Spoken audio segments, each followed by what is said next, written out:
welcome to another episode of Perform for Success. I'm Rick Sessinghaus. Thanks so much for joining me today. So let's jump right into this. Is habits, when we think of that word habits, it really does run our lives when you think about it. Now, habits are just repeated behaviors that are unconscious, really. We just do them over and over again, and that works for us. You know, brushing our teeth, those things work for us, so we don't have to overtax our mental capacity to think about things. Unfortunately, sometimes we have habits that don't serve us quite as well, right? You know, eating that ice cream late at night, or things that we, after the fact, we go, oh my gosh, I just put down a pint of ice cream and it was there to soothe me because I was stressed. And that becomes now a habit to deal with certain situations, or we have other habits throughout the day that we want to be just be aware of first off, right? And are these habits serving you or not? And I have learned a lot from coaching athletes and executives in creating new performance habits, right? Is actually creating the behaviors that we want to become automatic, right? Change can be difficult. However, we're living in a constantly changing environment. I mean, just think about what's happening in technology. It's just always changing. Yet we have had to make adjustments. And our behaviors are being altered in the process, sometimes without us consciously knowing it. Think about this. How has your life changed with the popularity of the smartphone? Right? Now, a cell phone, we had our first flip phone, all that stuff, used to be just used for phone calls.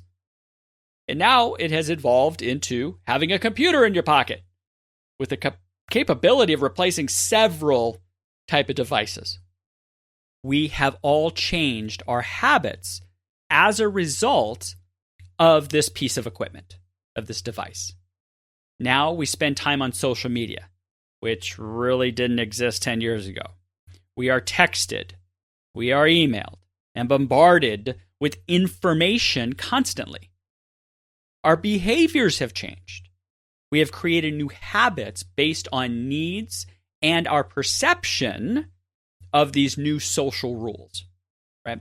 So let me ask you something. Why do you check your phone so many times throughout the day? Now, the research is stating is because there is a reward associated with the behavior. You go, what the heck do you mean, Rick? Well, here's the deal. Every time you open your Facebook feed, there becomes like a shot of dopamine that hits your brain. And this chemical is a feel-good chemical. So now every time you're opening it, you get that shot of dopamine, and you're now habitually addicted to this behavior because of the brain chemistry. So now we're being conditioned by our environment. So, you know, with Facebook and social media, it's the anticipation of what you could see. You don't know what you're going to see. So that anticipation kind of gets us going. And then maybe we see something, or maybe something gets us mad or something like that. That changes your internal chemistry. So now we actually feel different. So these habits now have become unconscious. And believe me, I'm guilty of it myself, is wanting to look at something and going, why am I doing that now? I got better things to do. Sometimes our mind craves now that dopamine and that chemistry of going through your body. So that's an example where in the last 10 years, all of our habits and our behaviors have shifted because of one device and what has brought to that device, of course, all the apps and everything that goes with that. But now we know through research of why, let's just say it, we become addicted to the phones. And so, segue now, this reminds me of my dog. You go, what the heck? Does he have a cell phone? No, he doesn't. But I have a 2-year-old English cream golden retriever. Beautiful dog. Oh, he's the best. He's awesome. Okay. And our family welcomed him in our home when he was 9 weeks old. Now, anybody who's had a puppy know that there are some challenges with that. And it's been over 30 years since I've had a dog. So having a puppy really created some of those challenges and, okay, how are we going to do this and stuff? And so we hired a dog trainer and started to train certain behaviors that we wanted and trained him not to do certain behaviors. And reflecting back on it, I could see that the power of consciously training these new habits and how these habits are learned and cemented as long-term behaviors from just those 8 sessions with a dog trainer. And we'll talk a little bit later about kind of more research on habit formation. But when I look at that, I go, here are some of the basic takeaways. And some of these seem obvious, but let's really think clearly of how we could apply this to our own life when we want to create new habits. So the first thing, training my dog, I had to be very clear on what was the intended behavior that I wanted. Not, what don't you want him to do? That wasn't brought up at the start. It really wasn't. It was saying, what do you want your dog? How do you want him to behave? Oh, okay, well, I want him to be able to sit. I want him to be able to settle. I want him to be able to meet a stranger and calmly sit and stay. And so we got very clear on what are those behaviors that we want at our home, when we walk him, when we're out in public. So you don't train and tell a dog what you don't want, okay? Because then you're never going to get clear on what you want. Oh, I don't want him to jump. I don't want him to do this. I get that part. But what do you want? I want him to sit quietly and attentive while a stranger comes in. Oh, okay. That's a pretty clear intention, isn't it? Now, with us humans, right? Clients will tell me all the time what they don't want, the habits that they don't want, the results and the behaviors that they don't want. Those are easy to identify. I get it. However, ask yourself specifically what intended results and behaviors you want to shift. So that was the first step in the training. Next, with dog training, reward when the behavior is accomplished, right? So with my dog, this came in the form of love and or treats, right? Just tiny little treats. He's a big dog, but tiny little treats. This led to now an association of intended behavior, okay, equals a reward. Well, feels good, right? I do it, right? Oh, look, I get a reward. And that's back to old Pavlov dog type thing. I mean, we're trying to create associations with the behavior.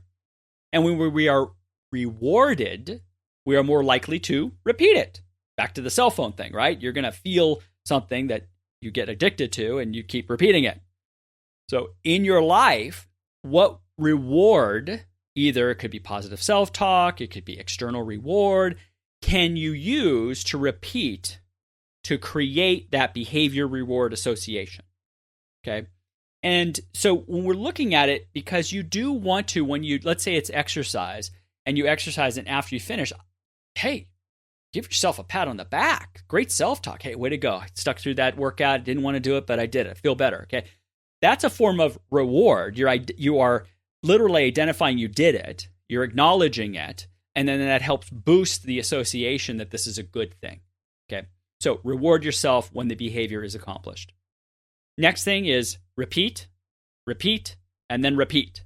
Yes, repetition is the mother of all skill. So, however, remaining consciously focused during the repetition is important. So I'll admit, sometimes I would get sloppy with my dog and use the improper command or hand signal or wasn't in his view, and my dog would be confused. Makes sense, right? Trained one way, I made a slight adjustment, he was confused. Or I didn't respond with the reward the same way. So when we're changing a habit, we are at the stage of learning called conscious incompetence.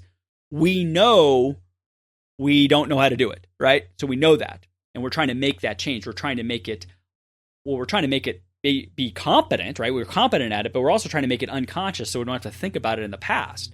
That's truly getting and cementing that habit.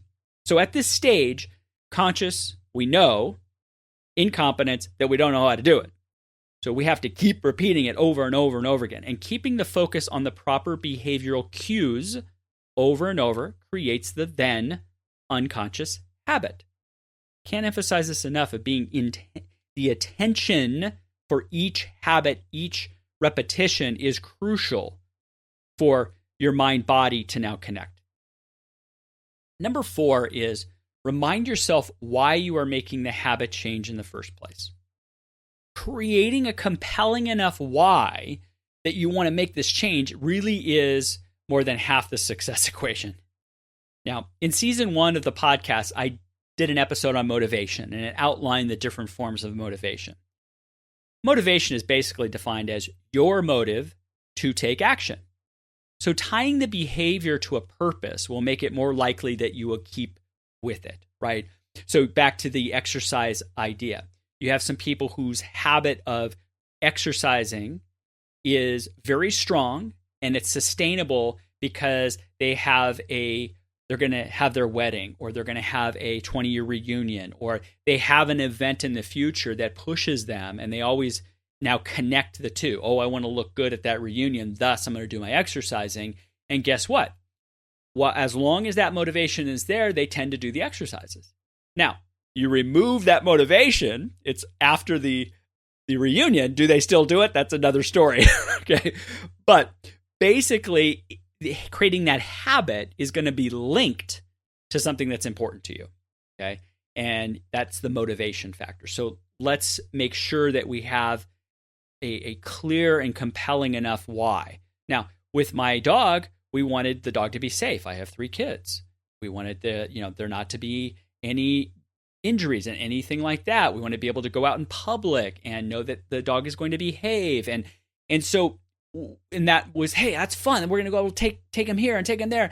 And that was fun and compelling enough for us to say, hey, we're going to spend the money and the time to really train him. And that way we're going to have more enjoyment with having a family dog. Next thing with habit forming is testing in different environments.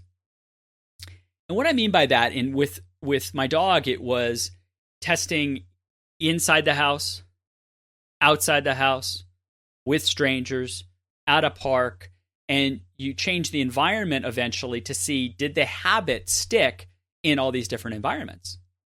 There's different distractions. There's different things going on. Did my dog behave how we wanted and sit and stay in those different environments, right? Now we're testing how, hey, is this really cemented behavior no matter what is going on around him, right? So then we can really know, did it stick or not? And so when we look at creating more challenges, more potential stress, can the behavior be repeated? If it can't, it hasn't been trained enough. It hasn't.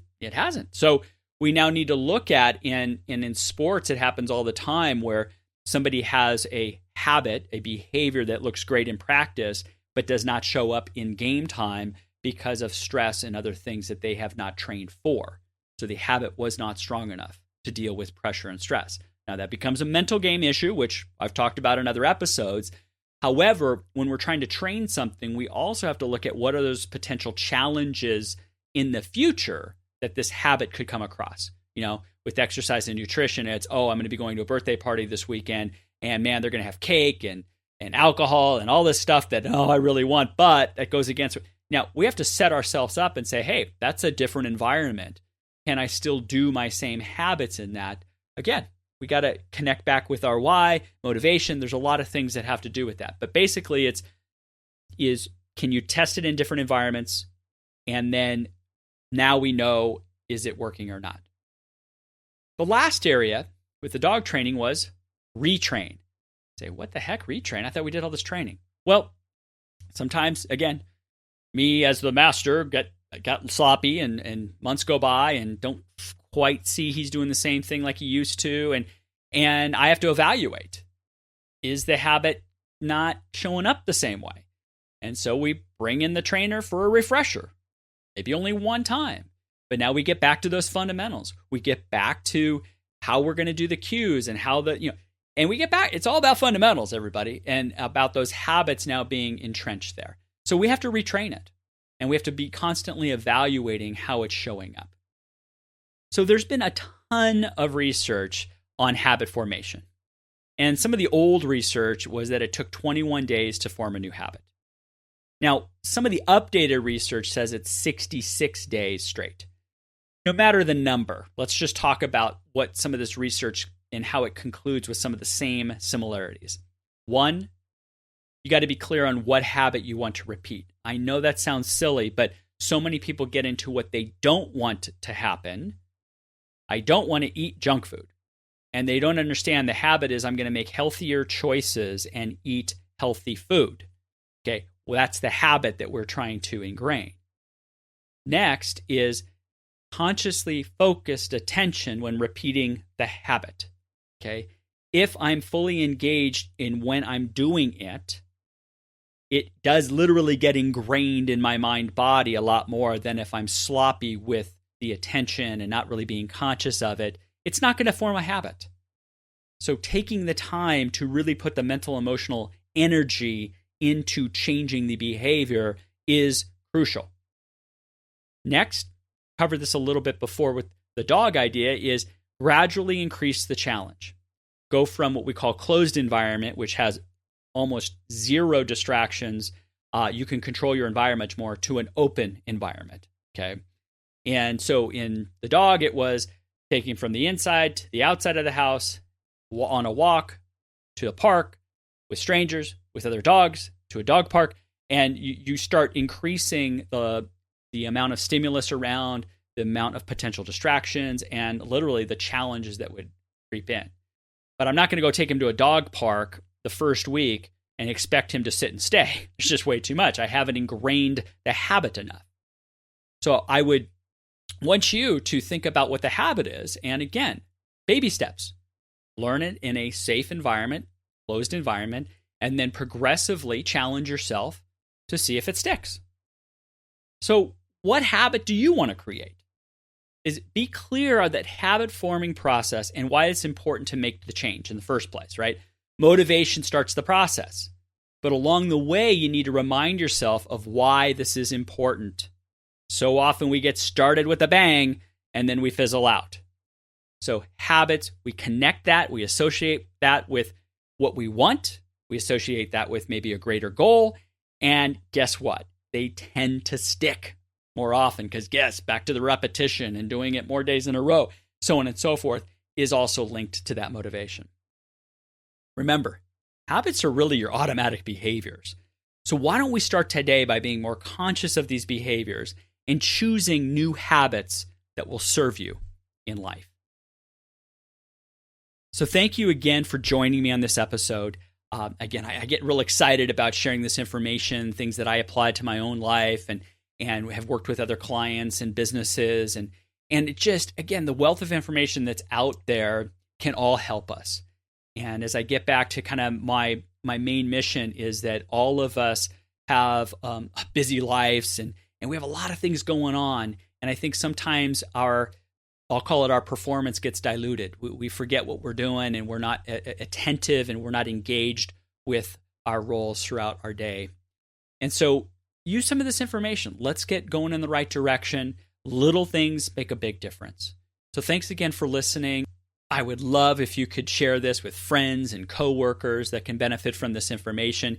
You can subscribe and you can leave a review on iTunes by going to performforsuccess.com/iTunes. And to get some of the notes and stuff, go to performforsuccess.com/podcast. Remember, we're performing every day. So let's perform for success.